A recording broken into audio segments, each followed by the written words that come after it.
How many takes does it take to get this right? Get this right. How many takes does it take to get this right? I'm not a singer.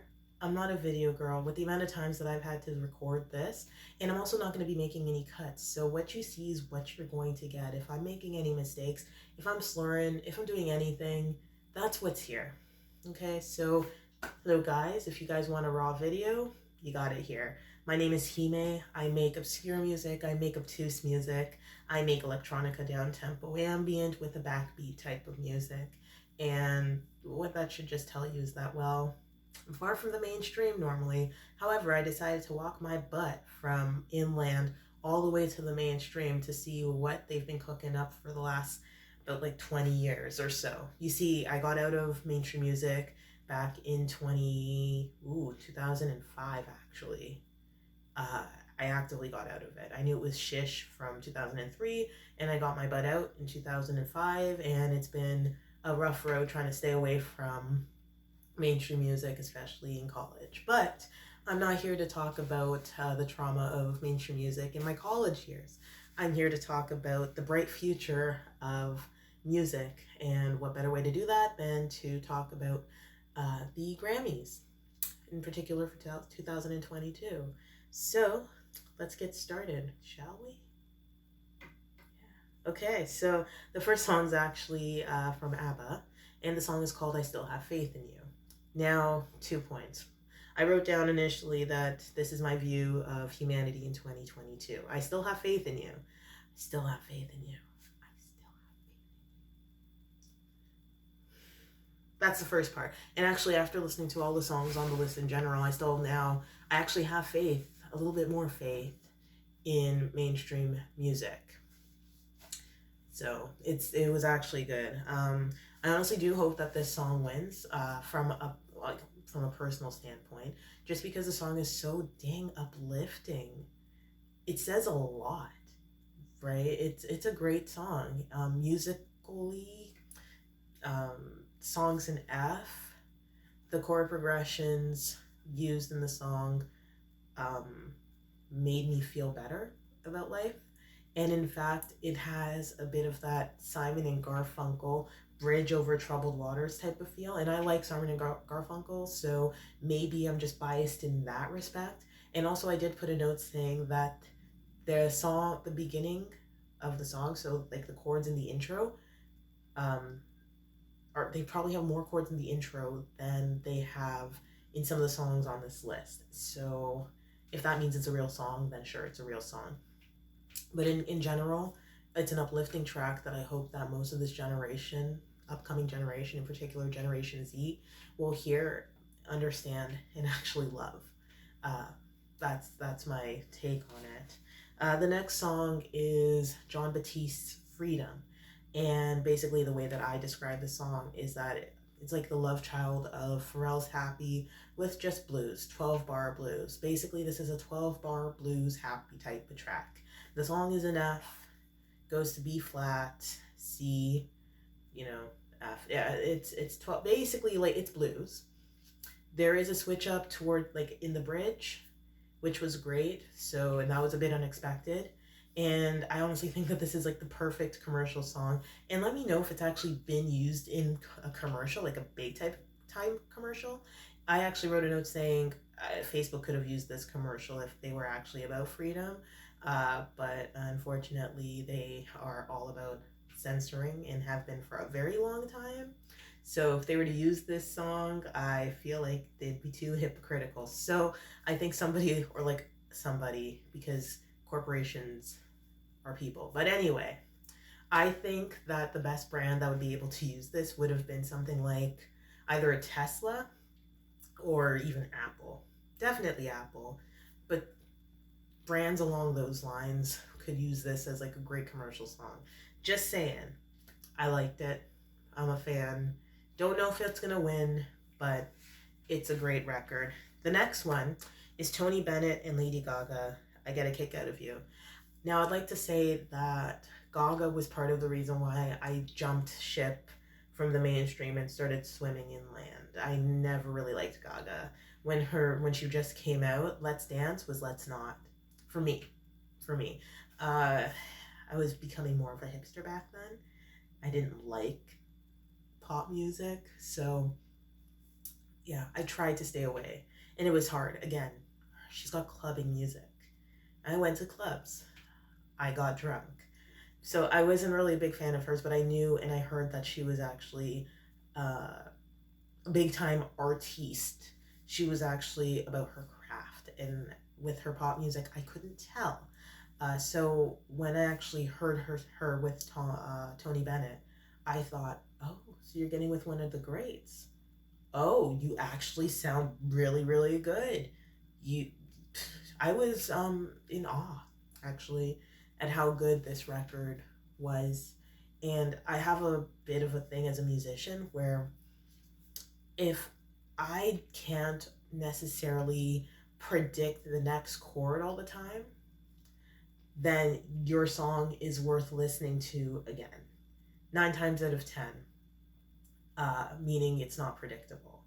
And because this is like jazz-y, I couldn't always predict the next chord, or I had to double, like do a double take and go, oh, this is what they're using. So for me as a musician, I appreciate that. And so I honestly have nothing bad to say about the song. Just nothing. I think the beginning started with a B flat major. Yeah, B flat major 7. Pretty sure, but I don't know. Outside of that, if anybody can give me the chords, that'd be great. It was just beautiful, just bravo. Gaga pulled it off. So yeah, I was happy with that. The next song that I have on the list here is Peaches by Justin Bieber. Justin Bieber, Daniel Caesar. Yeah, Daniel Caesar and Givian. Givian. Yo, I'm just trying to practice my French. Excuse my poor French here. Anyway, I wrote a note saying here that got me allergic to peaches. I think peaches are sour, and anytime I see them damn peaches on Housewives of Atlanta holding it, I'm like, Bieber. That's what I think now. Thank you, Bieber. No, the chord progression reminded me of my initial ideas about humanity, just descending. Went from F major 7 to E minor 7 to D minor 7 to C major 7, and it was on repeat. It was just on loop. They didn't do anything different. They just got the loop, and they pretty much, I don't think they added anything to it. It was just really boring. It was, I know they were like, they had to have been going for a more retro feel, but I didn't feel it. It was boring, very boring. I mean, okay. I wrote a note saying that Daniel Caesar and Givian were good. I think that, thank goodness for the vocal variance, because if it wasn't for that, the song would be absolute crap. I'm trying not to swear. I'm really trying not to swear. Musically boring. It bored me. So, yeah, not a fan. I don't think it's going to win. And I'm not talking about it from a subjective standpoint. I'm just saying I don't think it's going to win. Anyway, next song. Right on Time, Brandi Carlile. This song was right on time for me to actually have faith in pop music and in what's in the mainstream, just in general. I never heard about Brandi Carlile until Rick Beato's video, where he actually did talk about this song. And let me just say, the first thing I wrote was nothing bad to say. I had not a word, like a negative word to say about the song. I thought that it was amazing. And I actually originally, my first video, thought that this is going to be the song to win for Record of the Year. It was that good. The song's in G. There is variance in the chord progressions, going from verse to chorus and stuff. I like the transition from I believe the verse to chorus, going from G to G7. There's a specific, I call it a lick, I don't know, but part of the melody, where, excuse my singing, do do do do do do do. I like the do do do do do do. Like I like that part a lot. That's usually if songs do that, I kind of almost like perk up and go, "Oh, that's my thing." It's like a little thing that I personally enjoy. The piano sounded great. Chord progressions, like I said, were great. It had a very '90s type of feel, and as a person who grew up in the '90s, who really appreciated '90s pop and '90s just music on a whole, uh, I liked it a lot. So yeah, she had her song was one of the deeper songs, I'd have to say, um, that came out. So yeah, I needed a laugh jacket for that one while listening. It wasn't like the kiddie pool eating a freaking peach. It was actually deep. I liked it. Great song, and this was my initial choice for what I thought was going to win. Next song, Doja Cat and SZA, "Kiss Me More." I'm embarrassed that I like the song. I don't think it's gonna win, but I'm embarrassed that I actually like the song. The beginning, with in terms of like the synth, reminded me of what I wanted to do with one of my own songs. Uh, Sound wise, I loved that synth, and the chord progression didn't upset me really. I don't know. It didn't. It was actually good.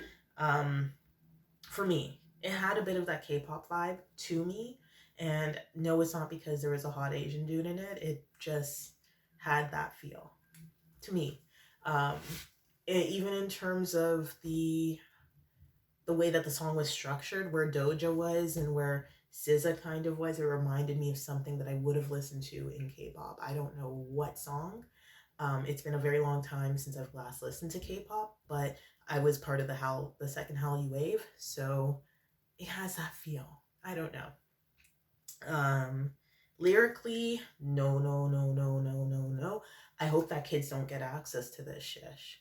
I'm pretty sure they do, but I would honestly hope that if they're on kid YouTube and it doesn't show up on the page, I'd hope that they have like an age restriction for this song, personally.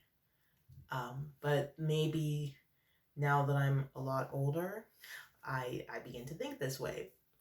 But yeah, it's not for children. That said, I'm embarrassed that I like the song. It didn't sound like, production wise, it didn't even sound bad to me. I actually really liked it. And maybe it's because I liked SZA before. I never liked Doja Cat, but I kind of liked SZA back in like 2017. I think that's when I first heard her or heard of her, and I liked that one of the albums, the one with Travis Scott on it, Love Galore. I like the musical, like the instrumentation and stuff. So I guess I was always biased towards her. But outside of that, lyrically, not a fan. Embarrassed I like it. Production, not too bad. But I also have crappy speakers, so maybe. Anyway, I'm gonna stop with the self-deprecation of my this deprecation on my speakers, and let's continue. The next song on the list was "Happier Than Ever" by Billie Eilish. Now, I think that the song is really good.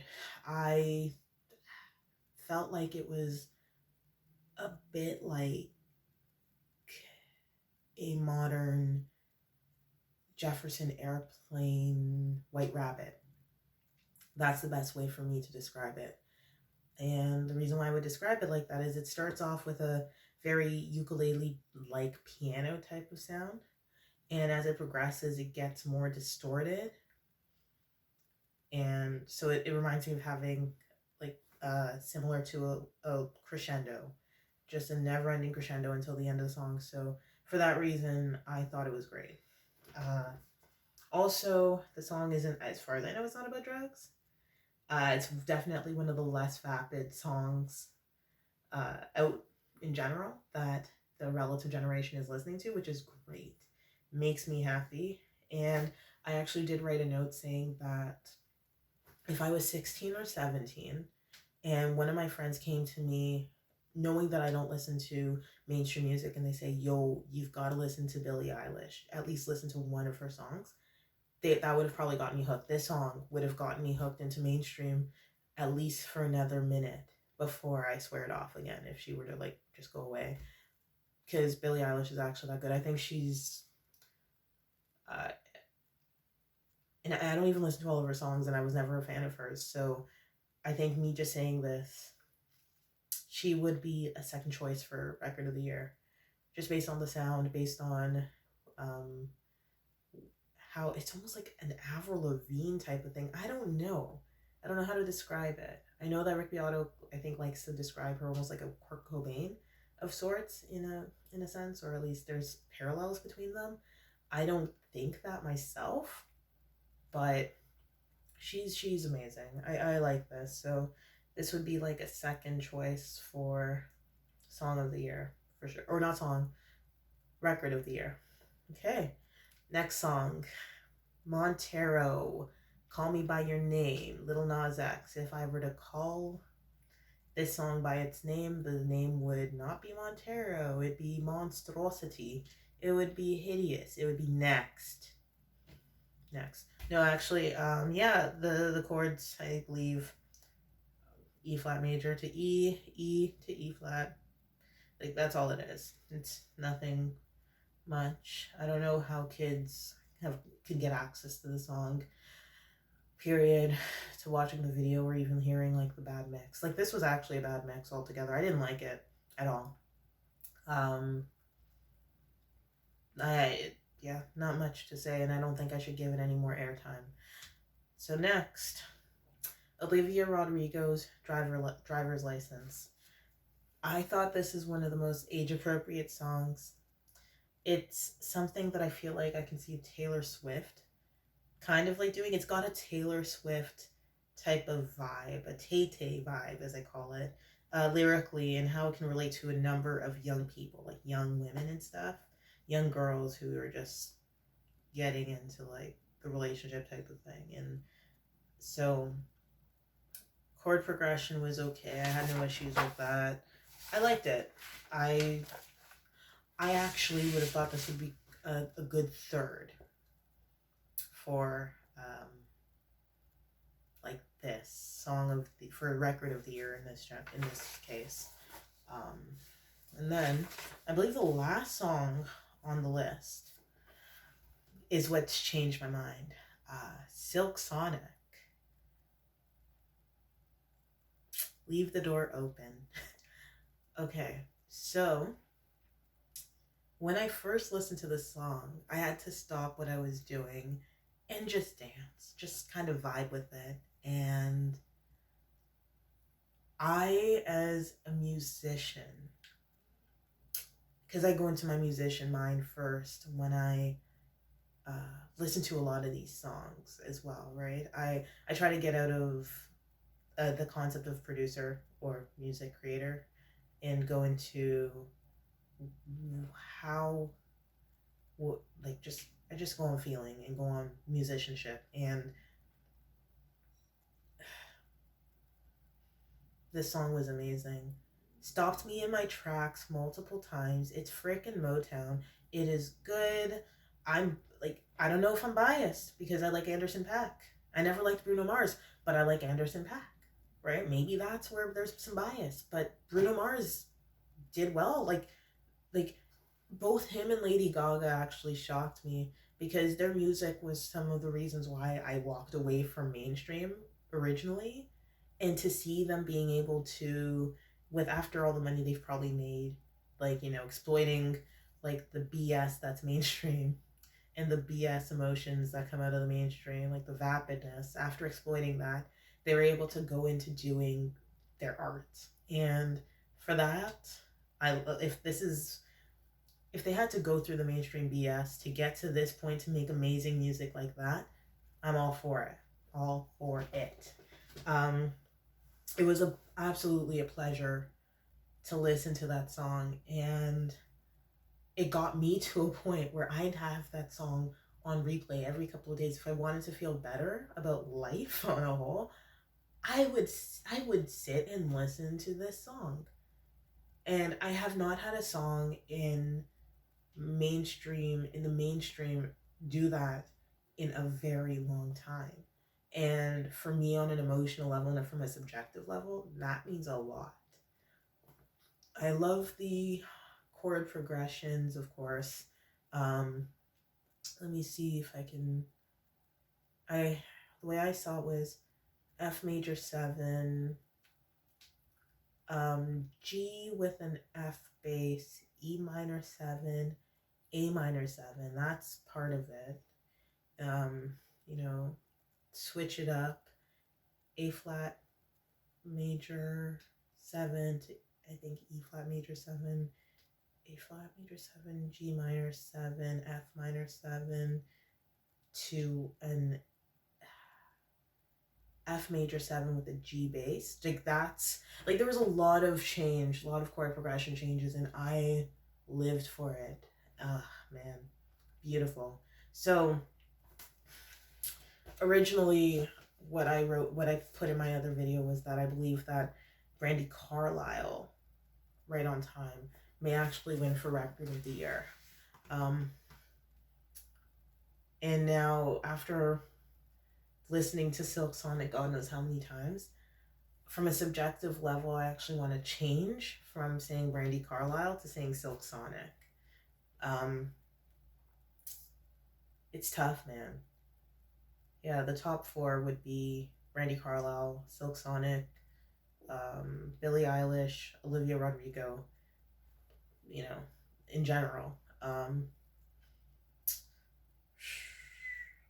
I think that, I think it might, I'd actually still think maybe Brandi Carlile, with a Silk Sonic coming in as a very strong second. Man, it's tough. It's tough to make these types of decisions, especially when you actually get attached to a certain song, right? Yeah. I'm gonna stick with Brandi Carlile. I think that Brandi Carlile will win. I hope that ABBA kicks my choice out, and I also kind of hope that I'm wrong and that Silk Sonic ends up winning, but I'm gonna stick with Brandi Carlile. So, guys, if you got through this whole video and you kind of liked it, just like it. Just give it a thumbs up. If you didn't really, you can give it a thumbs down. Nobody's ever going to know again. Thank you, YouTube, for, protecting the ego of corporations and hopefully mine. No, so honestly, like, if you liked it, give it a like. If you want to hear more and you want to stay up to date with my posts, you can always subscribe, and also, in a sense, I'd actually like to know your views about who you think will win for Record of the Year. And stay tuned for my next video about Song of the Year, where, in a sense, you probably have to watch some of this video in order to get the next video. So